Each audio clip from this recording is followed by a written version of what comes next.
మీ కళ్ళద్దాలిక పక్కన పెట్టేయండి. ప్రతి కంటి సమస్యకి బెస్ట్ సొల్యూషన్ ఇస్తుంది అమెరికన్ లేజర్ ఐ హాస్పిటల్. హాస్టల్లో జాయిన్ చేస్తే పిల్లలు బాగా చదువుతారు అని అనుకుంటారు తల్లిదండ్రులు. కానీ నిజంగానే పిల్లలు సంతోషంగా హాస్టల్స్లో ఉంటున్నారా? వారు తినే తిండి ఎలా ఉంది, వారు ఉండే రూమ్ ఎలా ఉంది అనేది చూస్తారా? చూడరు. చదువు ఉంటే సరిపోతుంది అనుకుంటారు. అలా చాలీ ఆహారంతో అస్వస్థతకు గురయ్యారు మాదాపూర్ శ్రీ చైతన్య కాలేజీ విద్యార్థులు. తాజాగా కాలేజీలో రాష్ట్ర మహిళా కమిషన్ చైర్మన్ నేరెళ్ల శారద ఆకస్మిక తనిఖీలు చేశారు. ఫ్యాకల్టీ పైన ఆగ్రహాన్ని వ్యక్తం చేశారు.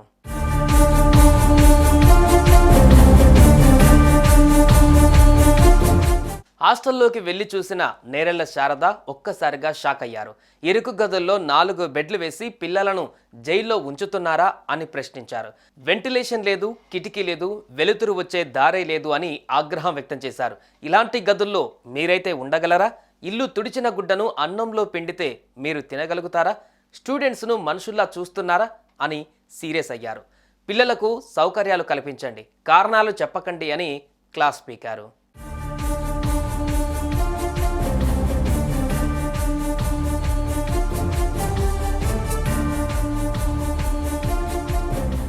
ఎక్కడ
రోజులు పిల్లల్ని రూమ్ లేసి లాక్ చేశారంట.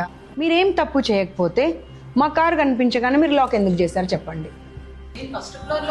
అమ్మా స్టూపిడ్ రీజన్స్ చెప్పకమ్మా, నాకు స్టూపిడ్ రీజన్స్ చెప్పకమ్మా. 181 any number, you have any problem. నేను వచ్చి వెళ్ళిన తర్వాత ఏమైనా ఇబ్బంది పెడుతున్నారు అనిపించినా సరే ఇబ్బంది పడకండి. రాష్ట్ర మహిళా కమిషన్ చైర్మన్ నేరెళ్ల శారద ఆకస్మిక తనిఖీలతో విద్యార్థినీలు హర్షం వ్యక్తం చేశారు. వారు పడుతున్న ఇబ్బందుల గురించి చెప్పారు. జైల్లో ఉన్నట్లు ఉందని కన్నీళ్లు పెట్టుకున్నారు. దీంతో ఎలాంటి ఇబ్బందులు ఉన్నా తమకు కాల్ చేయాలి అంటూ ఫోన్ నెంబర్లు ఇచ్చారు. అటు ఫ్యాకల్టీకి గట్టిగా క్లాస్ పీకారు. పలువురిని ఉద్యోగం నుంచి తొలగించారు.